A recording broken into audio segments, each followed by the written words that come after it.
mes enfants. Rassemblez-vous autour du feu sacré. Que les flammes dansent et que vos cœurs s'ouvrent.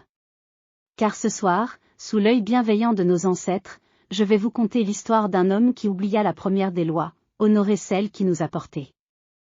Esprit de nos aïeux, guidez ma voix. Que cette parole traverse les générations comme le vent traverse la savane. Écoutez bien, car cette histoire est un miroir où chacun peut voir son propre reflet. Il était une fois. Non, mes enfants, cette histoire n'est pas lointaine. Elle est aussi proche que votre propre souffle, aussi vraie que les étoiles qui nous contemplent. Dans le village de Koussanar, là où le fleuve Gambie chante ses mélodies éternelles, vivait un homme nommé Bakary Traoré. Descendant d'une noble lignée mandingue, petit-fils de guerrier et fils de tisserand, Bakary avait grandi dans l'ombre protectrice des fromagers centenaires. Sa mère, Aminata Traoré, était une femme respectée de tout le village. Sage-femme et guérisseuse, elle avait aidé à naître 3 générations d'enfants. Ses mains, jadis fermes comme l'écorce du baobab, avaient apaisé 1000 douleurs. Son cœur, vaste comme le ciel du Sahel, avait accueilli tous les orphelins. Écoutez bien, mes enfants, Aminata était de ces femmes que nos ancêtres appellent les piliers du monde. Sans elle, les villages s'effondrent comme des termitières sous la pluie. Bakary, lui, était devenu un homme prospère. 3 épouses, 15 enfants, des champs qui s'étendaient jusqu'à l'horizon. Le mil doré lui obéissait, les arachides germaient sous ses pas. Les gens disaient, voilà un homme béni par les génies de la terre. Mais mes enfants, comme dit le proverbe Peul, l'arbre qui pousse trop vite oublie ses racines. Et Bakary, hélas, allait l'apprendre à ses dépens. Les années passèrent, mes enfants, les années passèrent comme les migrations des hirondelles. Aminata vieillit, comme vieillissent les baobabs, lentement, dignement, mais sûrement. Ses cheveux blanchirent comme l'écume du fleuve, ses mains tremblèrent comme les feuilles dans l'harmattan. Un jour, écoutez bien. Un jour, la vieille mère demanda à son fils, « Bakary, mon enfant, mes jambes ne me portent plus. Pourrais-tu m'aider à puiser l'eau ?» Que répondit Bakary ? « Ah, mes enfants, ces mots furent comme des épines, mère, je suis occupé. Mes affaires ne peuvent attendre. Demande à quelqu'un d'autre. » Les ancêtres pleurèrent dans le vent, mes enfants. Les génies de la forêt cachèrent leur visage de honte. Jour après jour, la situation empira. Aminata demandait de l'aide pour porter son fardeau, Bakary grondait. Elle réclamait de la nourriture quand la faim la tenaillait, Bakary l'accusait de gourmandise. Elle cherchait un peu de chaleur humaine, Bakary la repoussait comme on chasse un chien galeux. « Tu es un poids, criait-il. Une charge inutile. Tu manges notre mil sans rien donner en retour. Mes enfants, mes enfants. » Les mots de Bakary étaient comme des coups de hache sur l'arbre de la famille. Car comme dit la sagesse akane, quand tu coupes les racines, l'arbre tout entier meurt. Mais le pire restait à venir, hélas. Un soir de saison sèche, alors que l'harmattan soufflait sa poussière rouge, Aminata trébucha dans la cour. Son vieux corps s'effondra comme un sac de 1000 percées. Bakary arriva, le visage dur comme la terre craquelée. Au lieu d'aider sa mère, que fit-il ? Mes enfants, préparez vos cœurs car ce que je vais dire fait pleurer les baobabs eux-mêmes. Il la frappa. Oui, mes enfants, il frappa celle qu'il avait portée 9 lunes dans son ventre. Sa main, cette main qu'elle avait tant de fois bercée, s'abattit sur le visage ridé de sa mère. Lève-toi, vieille femme. Tu fais honte à ma maison. Tu déshonores mon nom. Aminata ne pleura pas, mes enfants. Non, elle ne pleura pas. Car les vraies lionnes ne montrent jamais leurs blessures au chacal. Mais son cœur se brisa comme une calebasse qui tombe sur la pierre.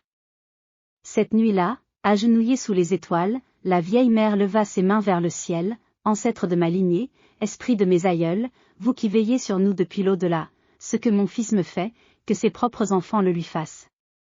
Les hiboux ululèrent dans l'obscurité. Les chacals se turent. Même les grillons cessèrent leur chant.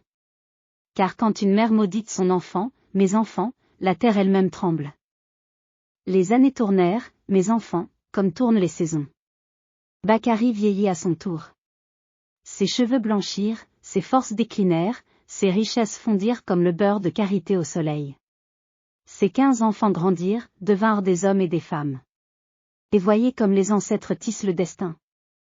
Voyez comme la justice divine opère. Un jour, Bakari, devenu vieux et fragile, demanda à son fils aîné Moussa, « Mon enfant, aide-moi à porter cette charge. Mes bras ne sont plus ce qu'ils étaient. » Que répondit Moussa? « Écoutez bien, père, je suis occupé. Mes affaires ne peuvent attendre. Demande à quelqu'un d'autre. » Les mêmes mots, mes enfants. Exactement les mêmes mots que Bakari avait dit à sa mère. Jour après jour, semaine après semaine, lune après lune, tous ses enfants, oui, mes enfants, tous ses enfants, commencèrent à traiter leur père comme lui-même avait traité sa mère.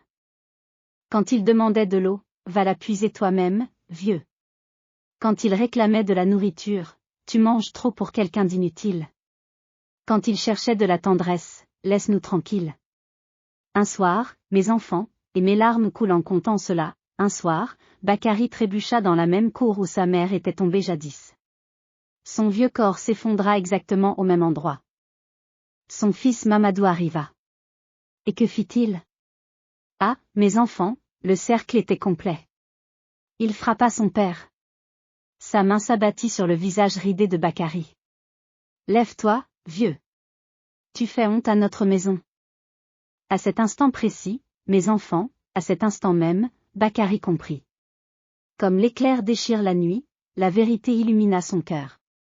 Il vit le visage de sa mère dans le sien, ses propres mots dans la bouche de son fils, sa propre cruauté dans les gestes de ses enfants. Les paroles de sa défunte mère résonnèrent dans sa mémoire, ce que mon fils me fait, que ses propres enfants le lui fassent. Bakari tomba à genoux et pleura, mes enfants.